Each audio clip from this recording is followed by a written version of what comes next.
I have to say very bluntly that it's profit over people. That's what it is. It has nothing to do with actually feeding the people of Gaza. And that is what is absolutely devastating. This is a private firm that was contracted with potentially Israeli intelligence involvement, and that is not feeding the people. And not only that, it is killing the people. We've seen with our own eyes the shots that were fired to civilians. It's absolutely unacceptable. Malnutrition rates among civilians are so high. Children are dying of starvation. Something needs to be done. And obviously that is why I'm here today to discuss it with you. And we as a global society need to step up. Well, you are here to discuss that with me and what can be done and should be done. You're involved in advocacy happening in tandem with the Freedom Flotilla. Famously, Greta Thunberg is on board that. We actually don't know where the activists on that ship are at present. As we understand it, they will be taken to Israel. But the boat has been... the IDF has gone onto the boat and has stopped it from delivering the aid that was on board. Tell us about what you are involved with. So I'm involved in the global march to Gaza. And it is, as you said, in tandem with the Gaza flotilla. Look, Becky, I was a diplomat for 2 decades. I believed in the system. I believed in the good of government. I believed in international law. I still do, in U.S. laws. But what Gaza has shown us is that none of that has applied to the Palestinian people. And it is absolutely devastating. Over a year of massacres, violations of international law. I proved, along with my other fellow resignees from the U.S. government, beyond the shadow of a doubt, how U.S. continued support for Israel through military arms was a violation of U.S. laws, let alone international law. Yet nothing has mattered. Children are starving to death. And at this point, the only thing that I feel I can do is action. I've done over 100 interviews on this, spoken at dozens of panels. But now is no longer time for talk only. We need action. And we saw that with the flotilla, and now we're going to do it by foot. We're going to be a march of over 3,000 people coming from over 50,000 countries. This is humanity saying no more. Let the food in. People cannot be starved to death. This is a march to Gaza from Egypt, as I understand it. Are the Egyptian authorities going to support this march? They have no reason not to support this march. They have known about the planning of this march for quite some time. The organizers of the march have informed the Egyptian embassies throughout the world, really, because, again, there are 50 delegations, over 50 delegations coming.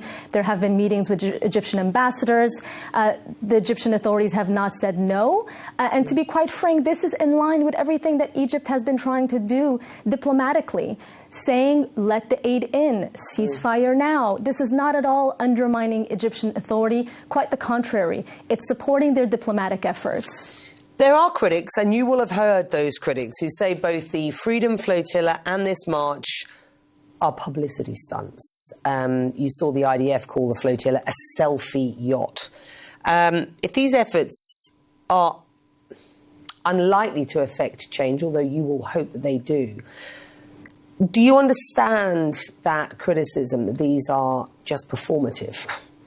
I understand that Israeli Hasbara, their public relations arm, has nothing else to say but that. They have nothing else to say but the fact that it is a publicity stunt, because they cannot deny that there is hunger on the ground. We see it with our own eyes. They cannot deny that children have died of forced starvation. I agree that this may not break the siege, 100%. No one is foolishly going into Egypt thinking they're going to all of a sudden open the border for us. But I also know that inaction, for me, is not an option. I take a look at my children. I take a look at the children of Gaza. And I know that for me, I cannot live with myself not doing something. And I've talked for over a year and a half. And now it's time to march. And after this, it's going to be time to do more until the siege, which is, again, illegal, an illegal siege, is broken. Well, to your mind, what will a successful outcome look like here? I know, and you've just said, that your team is is not expecting to get into Gaza itself. So what will success look like? That's a very good question. This, to me, already is success. Raising international awareness, allowing people from around the world to show solidarity with the Palestinians. We have to ask ourselves, what type of world do we want to live in? Do we want to live in a world where nation states can starve people to death? Or do we want to live in a world where there are human beings that help one another? The fact that over 50 delegations are sending hundreds of people, amounting to over 3,000 people, that are coming together as a collective for a common humanity, not for this side versus that side, but for a common humanity, to me, that is already success.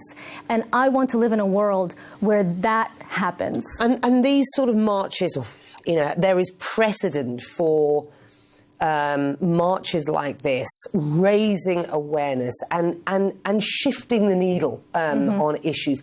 It can take so long, though, but the marches are important. At what point does this kind of activism, and people will ask this, and you may have been asked this, at what point does this sort of activism take away from attention on the people of Gaza? I know that sounds like an odd question. No, it's a very good question. It's a very good question. And honestly, I've asked myself that question as I was trying to deliberate whether I would be involved in this march. And I decided to join at the very last minute. But honestly, for me, it's about change.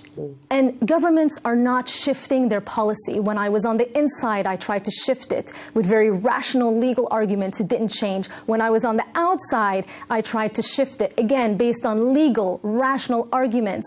Nothing has shifted. So what are we left to do? Either we don't act and the people continue to starve on the ground. The hostages continue to be stuck in Gaza, right? So for me, it's not why not this? It's about what else can we potentially do to help the Palestinians.